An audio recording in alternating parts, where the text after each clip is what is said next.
दोस्तों, हमारा लाभ और हानि के आगे के वीडियो में आप लोगों का स्वागत करता हूं। आज मैं स्टार्ट करने वाला हूं हमारा लाभ और हानि का आगे का प्रोसेस यानी आगे के पार्ट्स को।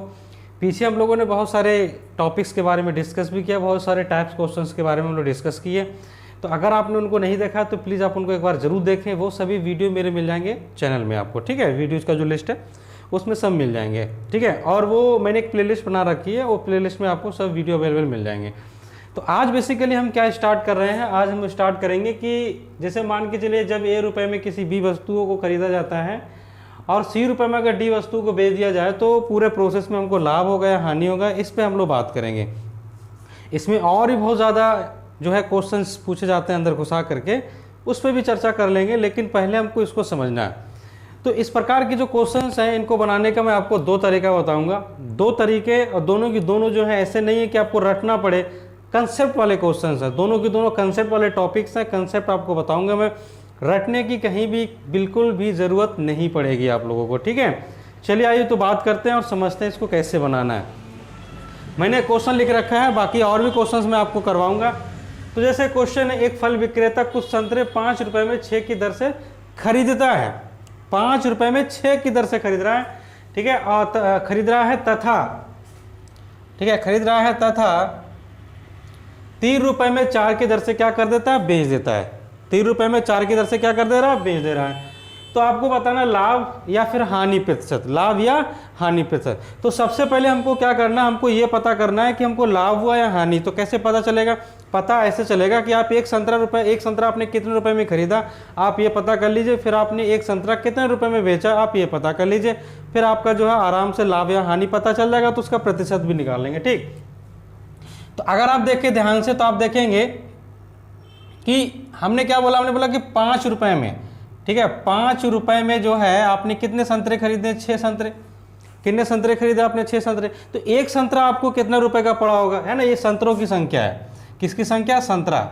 ये हो गया संतरा, इसको मैंने एन लिख लिया, संतरों की संख्या है। तो अगर मैं बोलूं कि एक संतरे का दाम मुझे निकालना हो, एक संतरे का दाम, तो मैं कैसे निकालूंगा, एक संतरे का कॉस्ट प्राइस, यानी कि यहाँ पर लिखेंगे सीपी, ठीक है, सीपी ऑफ 1 ऑरेंज, ऐसे करके आप लिख सकते हैं, ठीक है। एक ऑरेंज का सीपी का मतलब क्या हो गया, एक संतरे का कॉस्ट प्राइस।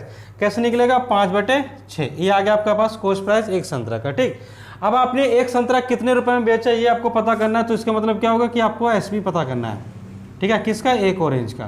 तो एक ऑरेंज का जब हम एसपी पता करेंगे तो कितना मेरा आ जाएगा, 3/4, ठीक है। कितना आ जाएगा दोस्तों, 3/4, ठीक है, ये आ गया। अब हमको कैसे पता चलेगा कि मेरा कॉस्ट प्राइस बढ़ा है या सेलिंग प्राइस बढ़ा है। तो बहुत साधारण सा तरीका, आप इसका रेशियो निकाल लीजिए, आपको एकदम समझ में आ जाएगा तुरंत। तो आप क्या लिखेंगे, cost price divided by selling price. जो आप रेशियो निकालेंगे तो क्या आंसर आएगा, तो देखिए ये हो जाएगा 5/6, ठीक है। और इसको जब डिवाइड देंगे तो इसका उल्टा लिख दीजिए आप, 4/3। और आप इसको सॉल्व करेंगे तो ये 2 से कटेगा, इसको सॉल्व करेंगे तो ये 3 से कटेगा। तो आंसर आ जाएगा ऊपर में 10 और नीचे कितना आंसर आएगा, 9। तो अब आप देखें कि कॉस्ट प्राइस है 10, यानी 10 रुपए में आपने खरीदा है उनको, जबकि 9 रुपए में आप बेच रहे हैं। 10 रुपए में खरीदा, 9 रुपए में बेच रहे हैं, यानी कि आपको क्या हो गया, घाटा हो गया। आपने 10 रुपए में खरीदा, 9 रुपए में आप बेच रहे हो, तो आपको क्या हो गया, घाटा हो गया। जब आपको घाटा हो गया तो इसका मतलब क्या होगा, हानि हुआ। तो हानि हमको कितना हुआ उस पर हम चर्चा कर लेते हैं, ठीक है। देखिए हमको हानि कितना हुआ, हानि हुआ हमको 10 - 9, यानी कि 1 रुपए का हमको हानि हो गया। और जब हम हानि प्रतिशत के बारे में बात करेंगे तो हानि प्रतिशत का मतलब क्या बताया था मैंने, हानि प्रतिशत का मतलब था कि हानि गुने 100 डिवाइडेड बाई के सापेक्ष। के सापेक्ष मतलब 10, 10 के सापेक्ष में आपको 1 रुपए की हानि हुई है, तो आप 10 यहाँ लिखेंगे। तो आंसर हो जाएगा 1 गुने 100 डिवाइडेड बटे 10, तो आंसर हो जाएगा 10%। क्या आंसर हो जाएगा, 10% दोस्तों, ठीक है। इसका मतलब क्या होगा कि 10 रुपए का क्या हो चुका है, उसको हानि हो चुका है, ठीक, ठीक है, 10% का उसको हानि हुआ है। चलिए अब मैं इसी क्वेश्चन को आपको दूसरे मेथड से बताता हूं कि कैसे इस क्वेश्चन को दूसरे मेथड से करना है। तरीके तो बहुत है, लेकिन जो आपको सटीक लगे और जो आपको कंसेप्चुअल वाला लगे उस पर बात करना है हमको। इसमें कुछ भी मैंने रटने वाला नहीं बताया, कुछ भी मैंने इसमें ट्रिक नहीं बताई, ठीक है। अब जो दूसरा मैथ में बता रहा हूँ वो भी कुछ इसी प्रकार का है, ठीक है। थोड़ा सा अलग है लेकिन बहुत जल्दी और बहुत सटीक उसमें भी बनता है क्वेश्चन आपका। जैसे मान के चले मैंने बोला कि 5 रुपए में आपने 6 खरीदे और 3 रुपए में आपने कितने बेच दिए, 4, ठीक है। 5 रुपए में आपने 6 खरीदे और 3 रुपए में आपने कितने बेच दिए, 4। तो एक मेरी बात को सुनो ध्यान से कि जितने संतरे आप खरीदोगे उतने संतरे बेचोगे भी, ठीक है, जितने संतरे आप खरीदोगे उतने संतरे बेचोगे भी। अगर आपको ये पता चल जाए कि मैंने कितने संतरे खरीदा है तो मेरा आंसर सटीक हो जाएगा। तो संतरों की सोचिए, संतरों की संख्या, तो इसको क्या करना है, बराबर करना है। तो बराबर करने का मतलब क्या हुआ, इन दोनों का एलसीएम आएगा 12, 12 को 6 से भागा दो, 2 बार में जाएगा। तो इसको आप 2 से गुना कर दो, इसको आप 3 से गुना कर दो। तो इधर भी आप 2 से गुना करो और इधर भी आप 3 से गुना करो। तो इधर कितना हो जाएगा, ये 12, इधर कितना हो जाएगा, ये 12। इसका मतलब क्या हो गया, इधर कितना हो गया, ये 10 हो गया, और ये कितना हो गया, 9। तो इसका मतलब क्या होगा कि 10 रुपए में आपने 12 खरीदे थे और 9 रुपए में आप 12 बेच रहे हो। 10 रुपए में आपने 12 संतरे खरीदे थे और 9 रुपए में आप 12 संतरे क्या कर रहे हो, बेच रहे हो। 10 रुपए में 12 संतरे खरीदे और 9 रुपए में 12 संतरे बेच रहे हो, मतलब 1 रुपया घाटा लगा रहा है आपको। तो कितना रुपए का घाटा हो गया आपको, ठीक है। अगर हम हानि के बारे में बात करें तो हानि हमको कितना हो गया, 1 रुपया का हानि हो गया।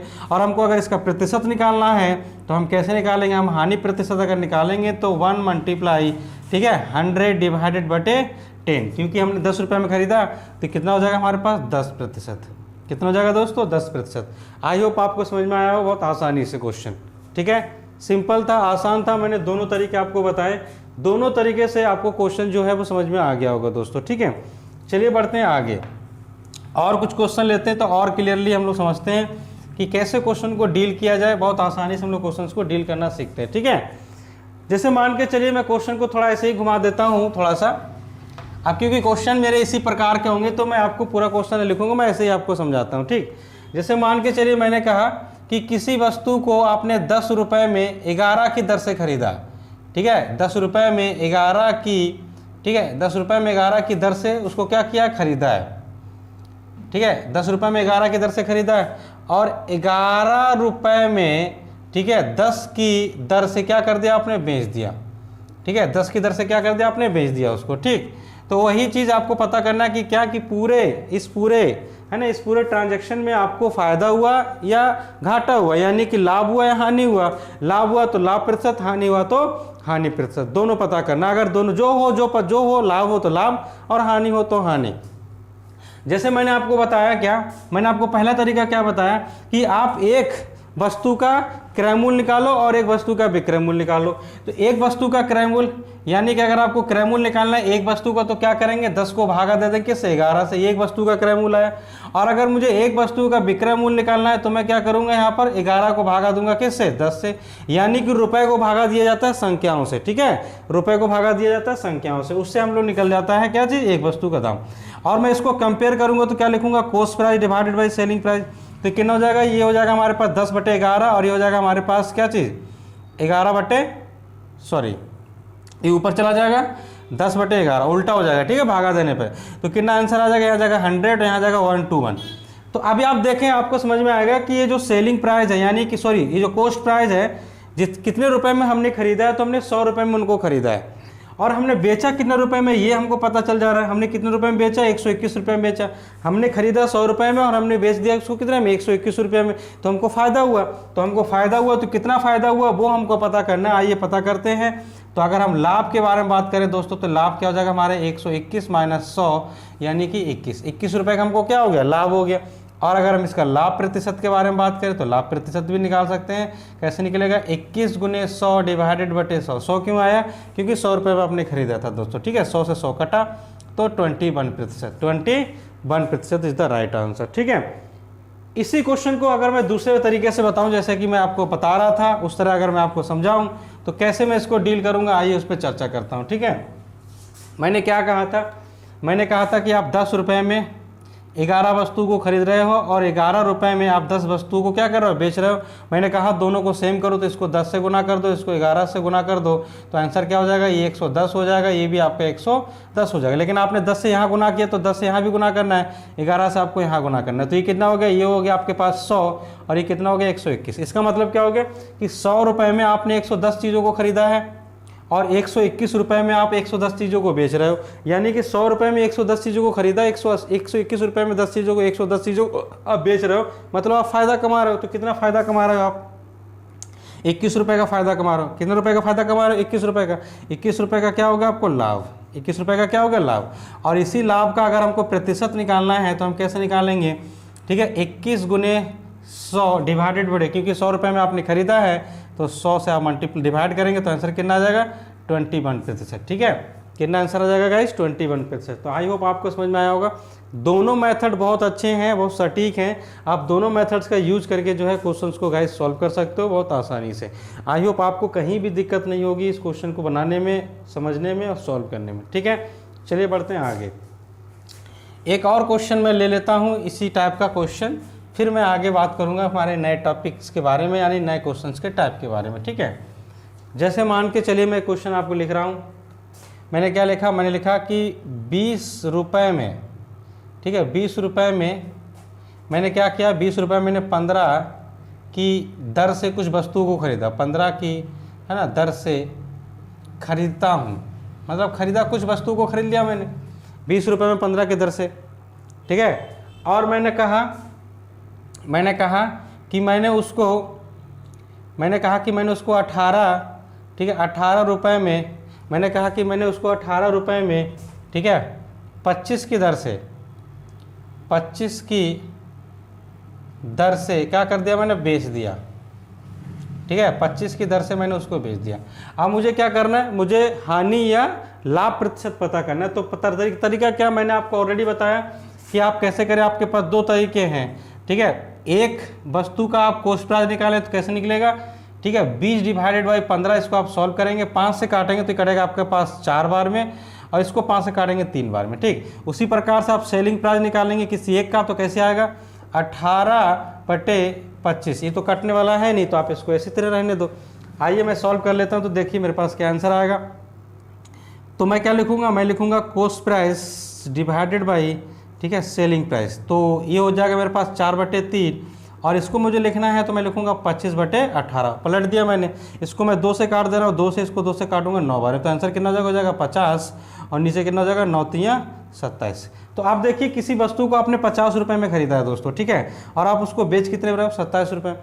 50 रुपये में खरीदा आपने और 27 रुपये में आप उसको बेच रहे हो, तो आपको क्या हुआ? आपको हानि हो गया। जब हानि हो गया तो कितने रुपए का हानि हो गया उस पर हम चर्चा कर लेते हैं। तो हानि का मतलब क्या होगा? हानि का मतलब होगा दोस्तों 50 में 27 जाएगा तो कितना बच जाएगा? ठीक है, 50 में से अगर हम 27 को माइनस करेंगे तो हमारे पास कितना बच जाएगा? हमारे पास बच जाएगा 23। ठीक है, कितना बच जाएगा दोस्तों? 23, यानी 23 रुपये का हमको हानि हो गया। और जब हम हानि प्रतिशत निकालेंगे तो हमारे पास क्या आंसर आएगा? ठीक है, हानि प्रतिशत निकालेंगे तो 23 मल्टीप्लाई 100, और ठीक है कितने रुपए में खरीदा था? 50 रुपये में, तो 50 से भागा देना, 0 0 कटा, 1 2 बार में कटा, तो इसको मल्टीप्लाई कर देंगे तो 46%। ठीक है, कितने प्रतिशत का हानि होगा? 46% का क्या हो चुका है? हमको हानि हो चुका है दोस्तों। ठीक है, अगर मैं इस क्वेश्चन को दूसरे तरीके से बताऊं, जैसा कि मैं बताता हूं आपको, तो दूसरे तरीके से कैसे सॉल्व करना है, आइए उस पर भी चर्चा कर लेते हैं। देखिए, अगर दूसरे तरीके से मुझे बताना है तो मैं कैसे बताऊंगा। मैंने कहा कि 20 रुपये में आपने 15 चीज़ों को खरीदा और 18 रुपये में आपने उसको 25, मतलब 18 रुपये 25 भेज दी। अब दोनों को बराबर करना हो तो आपको क्या करना है? इसको 5 से गुना करो, इसको 3 से गुना करो, तो ये हो जाएगा 15 पंजे 75। ठीक है, ये हो जाएगा 75, ये कितना हो जाएगा? ये भी 75 हो जाएगा। तो आपने इसको 5 से गुना करना है और इसको कितने से गुना करना है? 3 से। तो 5 से गुना करो कितना हो जाएगा? 100। ठीक है, ये कितना हो जाएगा दोस्तों? 100। 5 से गुना करोगे 100 हो जाएगा, इसको 3 से गुना तो 18 3 कितना हो जाएगा? 54। तो अब आप देखिए, थोड़ा समझे बात को। 100 रुपये में आपने कितनी चीज़ों को खरीदा? 75 चीज़ों को। और 54 रुपये में आपने कितनी चीज़ों को बेचा? 75 चीज़ों को। यानी कि आपने 100 रुपये में 75 चीज़ों को खरीदा था, जबकि 54 रुपये में आपने 75 चीज़ों को बेच दिया, मतलब आपको घाटा हुआ। तो घाटा कितना हुआ? आप यहाँ से माइनस कर देंगे तो आपके पास आ जाएगा 46। कितना घाटा हो जाएगा? 46। तो आप परसेंट निकालोगे तो 46 मल्टीप्लाई 100 डिवाइडेड बाई कितना हो जाएगा? 100। तो 100 से 100 कटा, यानी कि 46%। क्या आंसर आ जाएगा गाइस? 46%। प्रतिशत तो ऐसे चुटकियों में आपसे बनेगा। प्रतिशत का जो टॉपिक है वो आपसे ऐसे चुटकियों में बनेगा, उंगलियों पे। ठीक है, वीडियो अगर आपको समझ में आया, पसंद आया, तो वीडियो को लाइक शेयर से कमेंट जरूर करना। ठीक है, और मेरे चैनल को सपोर्ट करिए दोस्तों। चलिए मिलते हैं हमारे अगले टाइप के क्वेश्चंस के साथ अगले वीडियो में। मैं वीडियो छोटा छोटा बनाता हूँ, कारण है बोर हो जाते हैं लोग। ठीक है, तो छोटा सा है, एक टॉपिक है, एक कंसेप्ट है, समझिए, फिर नया टॉपिक, नया कंसेप्ट, नया वीडियो अलग समझना है। इसलिए डोंट वरी, टेंशन नहीं लेना, बढ़ते हैं, मिलेंगे नए वीडियो में। अच्छा, साइंस का वीडियो भी आपको रोज़ मिल जा रहा है, जनरल साइंस का। अभी हम सेल पर स्टडी कर रहे हैं, फिर हम धीरे धीरे और पार्ट्स पर स्टडी करेंगे। ठीक है, बढ़ेंगे, टेंशन ना लीजिए। लॉकडाउन का समय है, लॉकडाउन लग चुका है, अभी अभी फ़िलहाल ऐसा मान के चलिए, ना आपका यूपी टेट का एग्ज़ाम हो, ना सुपर टेट का, एस्टेट, जूनियर, टीजीटी, पीजीटी, जो भी आने वाले 2 महीने तक एग्ज़ाम है, कोई एग्ज़ाम अभी नहीं होने वाला है। सब एग्ज़ाम आपके टाल दिए जाएंगे कुछ समय के लिए। तो आप ऐसा मान के चलिए जुलाई तक तो आपका कोई एग्ज़ाम होने ही वाला नहीं है। तो जुलाई तक जब कोई एग्ज़ाम नहीं होगा तो आपके पास समय ही समय है। तो आप ज़्यादा से ज़्यादा तैयारी कीजिए, ज़्यादा से ज़्यादा पढ़िए। और ऐसा समय आपको मिला है, मतलब आप तो अगर अब नहीं कर पाओगे तो कभी नहीं कर पाओगे, मेरा कहना साफ है। अब नहीं मतलब कभी नहीं। इतना ज़्यादा समय है कि आप आराम से उसकी तैयारी करके आप 100% अपनी सीट को पक्का कर सकते हो दोस्तों। ठीक है, चलिए मिलते हैं नए वीडियो में, तब तक के लिए बाय एंड जय हिंद।